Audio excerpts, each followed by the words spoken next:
सोमनाथ ज्योतिर्लिंग कैसे स्थापित हुआ था? शिव पुराण के अनुसार सोमनाथ ज्योतिर्लिंग भगवान शिव का प्रथम ज्योतिर्लिंग है।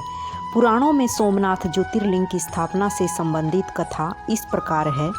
जब प्रजापति दक्ष ने अपनी सभी 27 पुत्रियों का विवाह चंद्रमा के साथ कर दिया तो वे बहुत प्रसन्न हुए।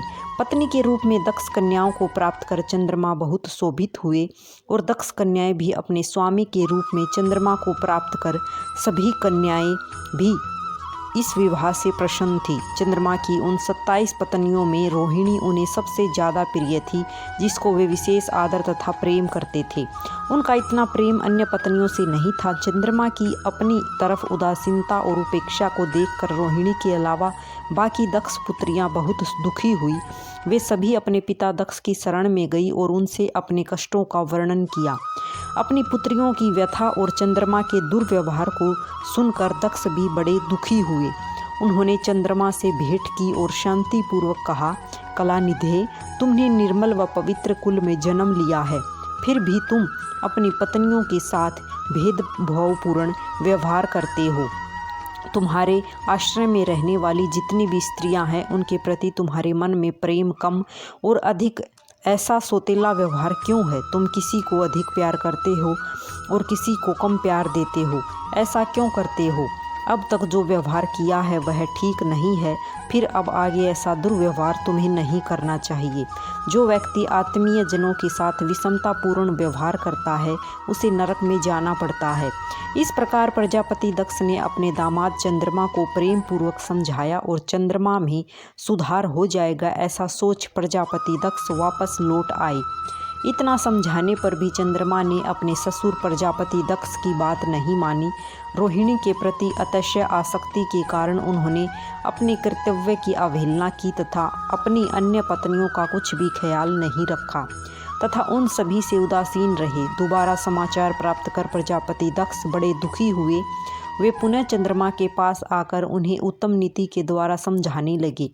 दक्ष ने चंद्रमा से न्यायोचित बर्ताव करने की प्रार्थना की।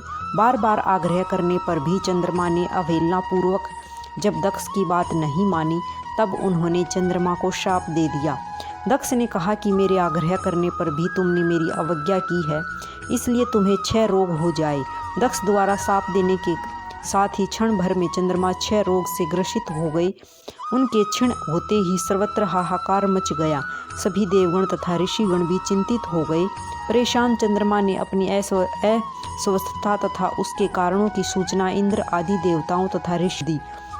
उसके बाद उनकी सहायता के लिए इंद्र आदि देवता तथा वशिष्ठ आदि ऋषिगण ब्रह्मा जी की शरण में गए। ब्रह्मा जी ने उनसे कहा कि जो घटना हो गई है उसे तो भुगतना ही है, क्योंकि दक्ष के निश्चय को पलटा नहीं जा सकता।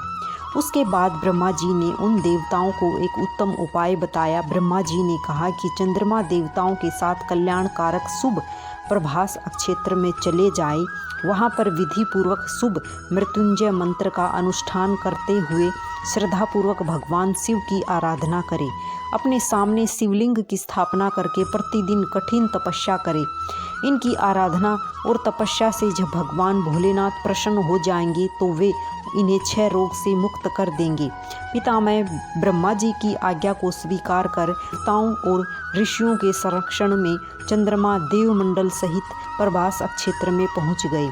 वहां चंद्रदेव ने मृत्युंजय भगवान की अर्चना, वंदना और अनुष्ठान प्रारंभ किया। वे मृत्युंजय मंत्र का जप तथा भगवान शिव की उपासना में तल्लीन हो गए। ब्रह्मा की ही आज्ञा के अनुसार चंद्रमा ने 6 महीने तक निरंतर तपस्या की और वृषभ ध्वज का पूजन किया। 10 करोड़ मृत्युंजय मंत्र का जप तथा ध्यान करते हुए चंद्रमा स्थिर चित्त से वहां निरंतर खड़े रहे। उनकी तपस्या से भक्त वत्सल भगवान शंकर प्रसन्न हो गए। उन्होंने चंद्रमा से कहा, चंद्रदेव, तुम्हारा कल्याण हो। तुम जिसके लिए यह कठोर तप कर रहे हो उस अपने अभिलाषा को बताओ। मैं तुम्हारी इच्छा के अनुसार तुम्हें उत्तम वर प्रदान करूंगा। चंद्रमा ने प्रार्थना करते हुए विनय पूर्वक कहा, देव सर, आप मेरे सब अपराधों को क्षमा करें और मेरे शरीर के इस 6 रोग को दूर कर दें। भगवान शिव ने तपस्या से प्रसन्न होकर चंद्रदेव से वर मांगने के लिए कहा। इस पर चंद्रदेव ने वर मांगा कि हे भगवान, आप मुझे इस श्राप से मुक्त कर दीजिए और मेरे सारे अपराध क्षमा कर दीजिए। इस श्राप को पूरी तरह से समाप्त करना भगवान शिव के लिए भी संभव नहीं था, अतः मध्य का मार्ग निकाला गया। चंद्रदेव, तुम्हारी कला प्रतिदिन एक पक्ष में क्षीण हुआ करेगी, जबकि दूसरे पक्ष में प्रतिदिन वह निरंतर बढ़ती रहेगी। इस प्रकार तुम स्वस्थ और लोक सम्मान के योग्य हो जाओगे। भगवान शिव का कृपा रूपी प्रसाद प्राप्त कर चंद्रदेव बहुत प्रसन्न हुए।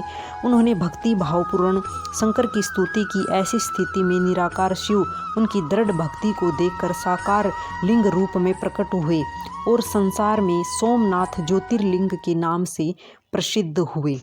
राधे राधे सभी को।